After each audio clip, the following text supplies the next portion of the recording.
Je cherche refuge auprès d'Allah contre Satan le banni. Au nom d'Allah, le tout miséricordieux, le très miséricordieux. Wassalamu alaikum wa rahmatullahi wa barakatuh, mes frères et sœurs. On va faire une petite vidéo concernant les hadiths d'Allah. Donc, c'est bien entendu dans le Coran.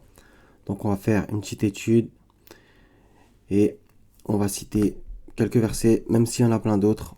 Et je vous invite à taper, bien sûr, dans les moteurs de recherche coranique, le mot hadith sous toutes ses formes. Et vous verrez qu'il n'y a jamais écrit le hadith de Mohammed. C'est toujours le hadith d'Allah, etc., etc. Voilà. Le Coran est un hadith dans le sens où c'est un discours.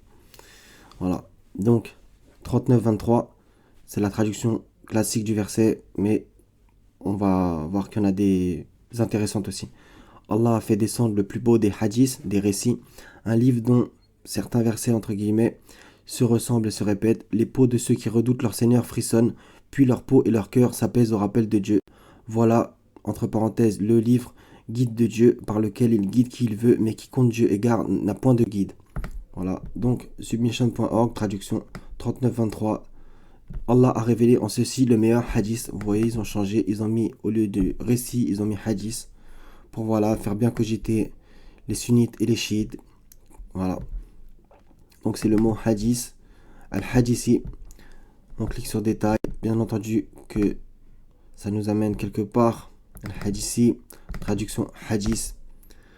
Donc voilà, principe actif, sens verbal de la racine, dictionnaire de la racine du mot, etc., etc. Donc on continue.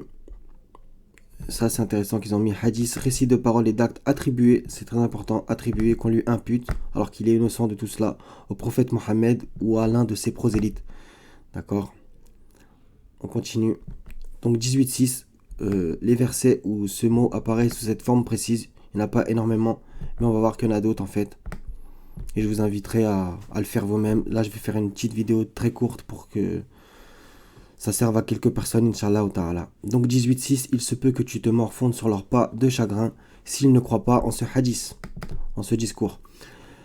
31-6, parmi les hommes, il en est qui, sans aucune science, achètent des hadiths divertissants, très intéressants, pour égarer hors du chemin de Dieu et pour le prendre en raillerie. Pour cela, un châtiment humiliant. Au passage, le 31-6 est toujours interprété comme quoi ça veut dire que la musique est interdite.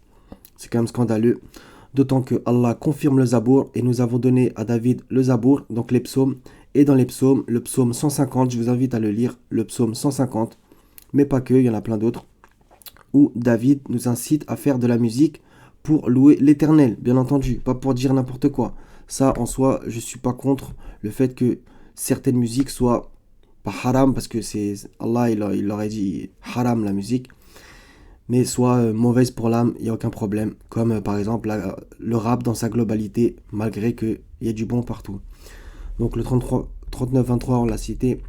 53-59, vous étonnez-vous de ce hadith, de ce discours.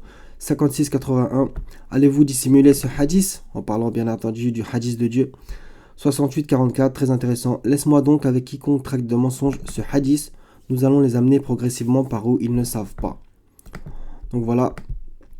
Le mot al-hadith apparaît bien entendu dans la sourate Yusuf au verset 6, 21 et 101 sous cette forme al-hadith. Et voilà, c'est traduit par l'interprétation des rêves. Donc al-hadith, les songes aussi. Certains vont dire non, ça veut dire récit, donc il avait l'interprétation des récits et tout. Oui, mais il faut revenir à la Bible aussi. Voilà. Donc, on continue. Le mot sous cette forme, hadithi, H-A-D-2-E-T-H-I. Je vous invite à aller sur ce site, je ne sais pas si vous voyez bien l'adresse, sergetrust.com. Vous faites transliteration et vous tapez, comme je viens de taper ça. Donc il apparaît 16 fois dans 16 versets. Donc voilà, très intéressant. Et vous verrez que j'ai jamais écrit le hadith de Mohammed. Jamais. Voilà. Donc je pense que c'était important à faire comme vidéo pour aider les sunnites et les chiites à sortir de cette secte. Donc voilà mes frères et sœurs, sortez des sectes, quitte à rester tout seul, accrochez-vous au djinn d'Allah, la religion d'Abraham. Comme c'est écrit plein de fois dans le Coran. Donc voilà mes frères et sœurs, le meilleur hadith appartient à Allah. Voilà.